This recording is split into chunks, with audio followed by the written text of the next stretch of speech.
নবী নূহ আলাইহিস সালামের পুত্র শাম এর বংশধররা পৃথিবীতে পাহাড় কেটে আকাশচুম্বী অট্টালিকা বানাতো। নিজেদের শক্তি, প্রযুক্তি আর সক্ষমতার অহংকারে অন্ধ এ জাতির সর্দারের বক্তব্য তুলে ধরে পবিত্র কোরআনে মহান আল্লাহ তাআলা বলেন, ওয়াকালু মান আশাদ্দু মিন্না কুওয়া, আমাদের যে শক্তিশালী আর কে আছে? আদ জাতির সর্দারের এ দাম্ভিক বক্তব্য শুনে রাষ্ট্রীয় এক অতিথি প্রতিবাদ করে বলেছিল, ভুলে যাবেন না, আপনাদের পূর্বপুরুষ নবী নূহ আলাইহিস সালামের দোয়ার বরকতেই আপনারা আল্লাহর নিয়ামত প্রাপ্ত হয়েছেন। আজ উঁচু উঁচু দালান কোঠা বানাচ্ছেন আর আল্লাহর তরফ থেকে শারীরিক সক্ষমতা ও মানসিক শক্তি পেয়েছেন। তাই অহংকারী না হয়ে আল্লাহর প্রতি কৃতজ্ঞ হওয়া উচিত। সমালোচনা সহ্য করতে না পারা অহংকারে অন্ধ আদ জাতির সেই সর্দার সাথে সাথে সেই রাষ্ট্রীয় অতিথিকে হাত পা বেঁধে মরুভূমির বুকে নিক্ষেপ করে বললেন, দেখি আগামী 3 দিনের মরুঝড়ে তোমার আল্লাহ তোমাকে সাহায্য করে কিনা। এ জালিম সর্দার সেই রাষ্ট্রীয় অতিথিকে মরু ঝড়ের মুখে 3 দিনের জন্য ফেলে রাখলেন। বাঁচাও আমাকে, বাঁচাও! হে আল্লাহ, আমি কিছুই দেখতে পাচ্ছি না। মরুভূমির তীব্র বাতাস আর বালির ঝড়ে সেই ব্যক্তি শ্বাসরুদ্ধ হয়ে মৃত্যুবরণ করল। অথচ সেই একই ঝড়ের মধ্যে সর্দারের কোনো ক্ষতি হলো না। ঐতিহাসিক আনন্দ নিয়ে আদ জাতির সর্দার বললেন, এই বাতাস আমাদের গোলাম। আদ জাতির শারীরিক আর মানসিক সক্ষমতার ব্যাপারে ইতিহাস থেকে জানা যায়, পুরো পৃথিবী যখন আসমানি গজবে পানির নিচে তলিয়ে যাচ্ছিল, তখন নৌকা থেকে হযরত নূহ আলাইহিস সালাম তার এক অবাধ্য সন্তানকে উদ্দেশ্য করে চিৎকার করে বললেন, বাবা, আল্লাহর উপর ঈমান আনো এবং নৌকায় উঠো। আজ পুরো পৃথিবী তলিয়ে যাবে, কেউ বাঁচবে না। তোমার আল্লাহ এবং তার নৌকার কোনো প্রয়োজন নেই। আমি উঁচুতেই আছি, এই ঝড় আমার কিছুই করতে পারবে না। নবীপুত্র হয়েও আল্লাহর নাফরমানি আর অকৃতজ্ঞতার দরুন এক সামুদ্রিক জলোচ্ছ্বাস পিতার সামনে পুত্রকে পানির নিচে তলিয়ে নিয়ে গেল। চোখের সামনে সন্তানের এই করুণ পরিণতি দেখে চিৎকার করে উঠলেন হযরত নূহ আলাইহিস সালাম। এরপর হযরত নূহ তার বেঁচে থাকা 2 সন্তানের ব্যাপারে নৌকার মধ্যেই সেজদায় লুটিয়ে পড়ে আল্লাহর সাহায্য প্রার্থনা করেন এবং তাদের ভবিষ্যৎ বংশধরদের শক্তি আর সামর্থ্যের দোয়া করেন। আল্লাহ হযরত নূহ আলাইহিস সালামের দোয়া কবুল করে নৌকায় আশ্রয় পাওয়া হযরত নূহ এর ছোট পুত্র শাম এর বংশধরদেরকে অত্যন্ত শক্তিশালী করে পৃথিবীতে প্রতিষ্ঠিত করেন।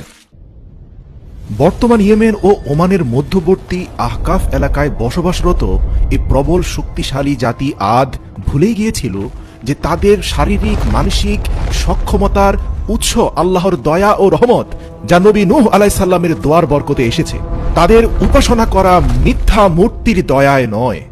মহান আল্লাহ পবিত্র কোরআনে এই শহরের পরিচয় তুলে ধরে বলেন, ইরামা যাতুল ইমাদ, অর্থাৎ আকাশচুম্বী ইমারতের শহর। যেন তাদের তৈরি স্তম্ভগুলো আকাশের সঙ্গে কথা বলছে। আল্লাহর দয়ায় তাদের শারীরিক গড়ন ছিল পাহাড়ের মতো মজবুত এবং বিশাল। দূর থেকে দেখলে মনে হতে যেন তাদের কাঁধ আকাশের মেঘ ছুঁয়ে ফেলত। আল্লাহর পাওয়া এই সকল নিয়ামত তাদের অকৃতজ্ঞ আর অহংকারী করে ফেলেছিল। তারা বলতো, এই মাটির উত্তরাধিকারী একমাত্র আমরাই, আর আমরা চিরকাল এখানেই থাকব। মরুভূমিতে তাদের বসতি অনেক দূর পর্যন্ত ছড়ানো ছিল। তাদের ঘোড়ার খুরের আওয়াজে মাটি থরথর করে কাঁপত। রাতে তাদের প্রদীপের আলো বহুদূর পর্যন্ত ছড়িয়ে পড়ত। আমরাই মহান, আমরাই সেরা, জমিনের বুকে উঁচু হয়ে দাঁড়া। আমরাই মহান, আমরাই সেরা, জমিনের বুকে উঁচু হয়ে দাঁড়া। আমরাই সেরা। দেখে মনে হতো তাদের শহরটা যেন পৃথিবীর বুকে বসানো এক রাজমুকুট। তারা শো অফ করতে পছন্দ করত, যেমনটা বর্তমান জমানায় আমরাও করে থাকি। যেমন তারা নিজেদের সভা সমাবেশে দম্ভ আর অহংকার ভরে একটা কথাই বলতো, আমাদের মতো মানুষ আর কখনো জন্ম নেবে না। দেখো আমাদের আকাশ চুম্বী ইমারত, দেখো আমাদের ছোট বাচ্চারাও ভারী পাথর তুলে ফেলছে। তাদের বয়োজ্যেষ্ঠরা গর্ব করে বলতো, বড় হয়ে আমাদের এই শিশুরা পাহাড়কেও হার মানাবে। আদ জাতির মানুষের একটা অদ্ভুত বিশ্বাস ছিল। তারা মনে করত বাতাস তাদের হুকুমের গোলাম। তাদের যুবকরা উপত্যকার মাঝখানে দাঁড়িয়ে দুই হাত ছড়িয়ে দিয়ে দম্ভ করে বলতো, দেখো, যে মরু ঝড়ে সবার নিঃশ্বাস বন্ধ হয়ে যায়, সে মরু ঝড়ে আমাদের কিছুই হয় না। কিন্তু তারা জানতো না যে বাতাসকে তারা বন্ধু ভাবছে, সেই বাতাস আল্লাহর হুকুমেই তাদের অনুগত হয়েছে। কেননা হযরত নূহ এর সন্তান শাম আল্লাহর দরবারে দোয়া করে বলেছিলেন, হে প্রভু, মরুভূমিতে আমার এই সন্তানদেরকে রক্ষা করতে বাতাসকে তাদের অনুগত করে দিন, নয়তো মরুঝড়ে তারা কখনো টিকে থাকতে পারবে না। আল্লাহ সেই শাম আলাইহিস সালামের দোয়ার বরকতেই বাতাসকে তাদের অনুগত করে দিয়েছিলেন। অথচ সেই বাতাসের অহংকারেই মরুঝড়ের মধ্যে ফেলেই তারা অসংখ্য দুর্বল মানুষকে হত্যা করেছে, নিজেদের দম্ভ আর অহংকারে অন্ধ হয়ে গিয়েছে। হযরত নূহ আলাইহিস সালামের নৌকায় আশ্রয় পাওয়া অন্যান্য মানুষদের জাতি আদ জাতির মতো এত বিশাল লম্বা ছিল না। তাদের শরীর ছিল সাধারণ মানুষের তুলনায় কয়েক গুণ বিশাল। নদীর তীরে বা পাহাড়ের গায়ে তাদের সেই পায়ের ছাপ আজও চোখে পড়ে, যা দেখে মানুষ বিস্ময়ে হতবাক হয়ে যায়। তাদের ঘরের দরজাগুলো এতটাই উঁচু ছিল যে ঘোড়ার পিঠে বসে একজন আরোহী অনায়াসেই ভেতরে ঢুকে পড়তে পারত। তারা পাথরের তৈরি বড় বড় পাত্র ব্যবহার করত। এক একটা পাত্র এত বড় ছিল যে তাতে পুরো বংশের রান্না একসাথে হয়ে যেত। সময় গড়িয়ে চলল, আর তাদের অহংকারও বাড়তে থাকলো। দিন যতই যাচ্ছিল তাদের দম্ভ ততই মাত্রা ছাড়াচ্ছিল। তাদের চেয়ে ছোট আর দুর্বলরা যখনই তাদের খপ্পরে পড়ত, বাধ্যতামূলক তাদের মিথ্যা প্রশংসা করতে হতো, কেননা সমালোচনা সহ্য করার ক্ষমতা তাদের ছিল না। আল্লাহ দেখলেন এরা দুর্বলদের কথা মোটেই পরোয়া করে না। অবশেষে তিনি তাদের মধ্য থেকে তাদের জাতিরই এক শক্তিশালী মানুষকে তার নবী হিসাবে নির্বাচিত করলেন, যার নাম হযরত হুদ আলাইহিস সালাম। নিজ জাতির বলিষ্ঠ এ ছেলেটি যখন যুবক বয়সে উপনীত হলো, তখন তাদের বয়োজ্যেষ্ঠরা ধরেই নিলেন হুদ এক শক্তিশালী বীর হতে চলেছে, যে আমাদের পক্ষ হয়ে আরো বীরত্ব ছড়াবে, অন্যান্য রাজ্য দখলে সাহায্য করবে। কিন্তু সবাইকে অবাক করে দিয়ে হুদ আলাইহিস সালাম যুবক হয়ে ঘোষণা করলেন, হে আমার জাতি, তোমরা কেবল এক আল্লাহর ইবাদত করো, তিনি ছাড়া তোমাদের আর কোনো মাবুদ নেই। শক্তিশালী হুদের কথা শুনে বয়োজ্যেষ্ঠদের মাথায় বজ্রপাত হলো। বয়োজ্যেষ্ঠরা ক্ষেপে গিয়ে বলল, কি বলছো তুমি হুদ? যে বাপ দাদাদের ধর্ম পালন করে আমরা এত শক্তিশালী হয়েছি, সেই ধর্ম আমরা ত্যাগ করব? হযরত হুদ সাথে সাথে প্রতিবাদী হয়ে বললেন, তোমাদের এই মূর্তির কারণে তোমরা আল্লাহর সাহায্য প্রাপ্ত হওনি, বরং আমাদের পূর্বপুরুষ নবী নূহ আলাইহিস সালামের দোয়ার বরকতেই দয়াময় আল্লাহর তরফ থেকে তোমরা এই সকল দুনিয়াবি সাহায্য পেয়ে যাচ্ছ। আর আমি তার তরফ থেকে প্রেরিত হয়েছি তোমাদের সতর্ক করতে। হুদের বক্তব্য শুনে সেই হিংস্র সর্দার দাঁড়িয়ে বললেন, হুদ, তুমি কি জানো না আমাদের সক্ষমতার সাথে তাচ্ছিল্য করার কারণে এক বিদেশি রাষ্ট্রদূতের সাথে কি আচরণ হয়েছিল? সেও তোমার মতো এক আল্লাহকে শ্রেষ্ঠ বলেছিল, কিন্তু শেষ পর্যন্ত তাকে মৃত্যুবরণ করতে হয়েছে। হযরত হুদ আলাইহিস সালাম বললেন, হ্যাঁ, সেই ব্যক্তি জান্নাতের বাগানে রয়েছে। আল্লাহ তাকে মুক্তি দিয়েছেন আর তোমাকে বিপদগ্রস্ত করেছেন, কারণ তুমি হুদের মুখোমুখি হয়েছ। চেষ্টা করে দেখতে পারো, তুমি হুদকে পরাজিত করতে পারবে না। ক্ষিপ্ত সেই সর্দার হুদের উপরে ঝাঁপিয়ে পড়লেন। অথচ হযরত হুদ আলাইহিস সালাম লোকজন বুঝে ওঠার আগেই আদ জাতির সর্বশ্রেষ্ঠ বীর তাদের সর্দারকে কুপকাত করে ফেললেন। মূলত আল্লাহ তাআলা নবী হুদ আলাইহিস সালামকে আদ জাতির অহংকার এবং দম্ভ চূর্ণ করতে তাদের মধ্য থেকেই সবচেয়ে শক্তিশালী করে পাঠিয়েছিলেন, যাতে তিনি স্পষ্ট করে সবাইকে বুঝিয়ে দিতে পারেন এই শারীরিক সক্ষমতার মালিক এক এবং অদ্বিতীয় আল্লাহ। এবং হুদ আলাইহিস সালামের এই স্পষ্ট নিদর্শন দেখার পরেও যারা ঈমান আনবে না, তাদের পরিণতি হবে ভয়াবহ। হযরত হুদ আলাইহিস সালাম সেই সর্দারের বুকে পা রেখে প্রকাশ্যে বললেন, দেখো, রাষ্ট্রীয় নিয়ম অনুযায়ী যে সর্দারকে পরাজিত করে সেই সর্দার হয়, কিন্তু আমি কোনো রাষ্ট্র ক্ষমতা চাই না। আমি তোমাদের উপর এমন এক আযাবের ভয় করছি যার ভয়াবহতা তোমরা কল্পনাও করতে পারবে না। আমি চাই তোমরা সকল মূর্তি ভেঙে এক এবং অদ্বিতীয় আল্লাহর ইবাদতে মগ্ন হও, নিজেদের অহংকার এবং দাম্ভিকতা ত্যাগ করো। কিন্তু যাদের অন্তর অহংকারে ভরে গেছে, ভালো কথা যেন তাদের হৃদয়ে এমন ভাবে ধাক্কা খায় যেমন পাথরের দেয়ালে পাথর ধাক্কা খায়। হুদ আলাইহিস সালাম হাল ছাড়লেন না। তিনি প্রতিদিন তাদের বাজারে, রাজপ্রাসাদে, ঘরে ঘরে গিয়ে সত্যের দাওয়াত পৌঁছে দিতে থাকলেন। তারাও হুদের সাথে বল প্রয়োগে পেরে না উঠে তাকে তাচ্ছিল্য আর পাগল সাব্যস্ত করতে লাগলো। হুত, তাদের বয়োজ্যেষ্ঠরা বলতো, তোমার কথায় যদি সত্যি কোনো জোর থাকতো তবে তো আমাদের এই প্রাসাদগুলো কাঁপতে কাঁপতে ভেঙে পড়তো। কখনো কখনো বাচ্চারা হুদের গলার স্বর নকল করে তাকে ব্যঙ্গ করত। আবার অনেকেই রাস্তায় হযরত হুদ আলাইহিস সালামকে আসতে দেখলে অন্য রাস্তায় চলে যেত। একদিন হুদ আলাইহিস সালাম তাদের রাজসভায় উপস্থিত হলেন। সেখানে তাদের সর্দাররা সোনার সিংহাসনে বসেছিল। হুদ আলাইহিস সালাম তাদের বললেন, তোমরা স্পষ্ট বুঝতে পারছো আমি আল্লাহর তরফ থেকে তোমাদের জন্য সত্য বাণী নিয়ে উপস্থিত হয়েছি, আর তোমরা আল্লাহর স্পষ্ট নিদর্শন আমার মাঝে দেখতে পেয়েছো। এ পর্যন্ত কেউ আমাকে মুষ্টিযুদ্ধে পরাজিত করতে পারোনি। তোমরা কি বিশ্বাস করো আমি তোমাদের মাঝে সবচেয়ে শক্তিশালী? সর্দাররা সকলেই মাথা নেড়ে বলল, হ্যাঁ হুদ, আমরা বিশ্বাস করি আমাদের মূর্তির দয়ায় তুমি আমাদের মাঝে সবচেয়ে শক্তিশালী। হুদ আলাইহিস সালাম তাদের কথা শুনে প্রচন্ড হতাশা নিয়ে বললেন, তোমরা আল্লাহর ইবাদত করো, তিনি ছাড়া তোমাদের কোনো মাবুদ নেই। তোমরা তো কেবল মিথ্যা উদ্ভাবন করছো। হুদ আলাইহিস সালাম তাদেরকে আরো বললেন, যদি বিশ্বাস করে থাকো আমি তোমাদের মাঝে সবচেয়ে শক্তিশালী, তবে আমি সেই শক্তির কসম করে বলছি আমাদের সকলের শক্তির উৎস একমাত্র মহান আল্লাহ তাআলা। যদি তোমরা আমার বাণী শুনে জমিনের বুকে দম্ভ, অহংকার এবং জুলুম পরিত্যাগ না করো, তবে তিনি তোমাদের ধ্বংস করতে এক বিধ্বংসী বায়ু ঝড় প্রেরণ করবেন।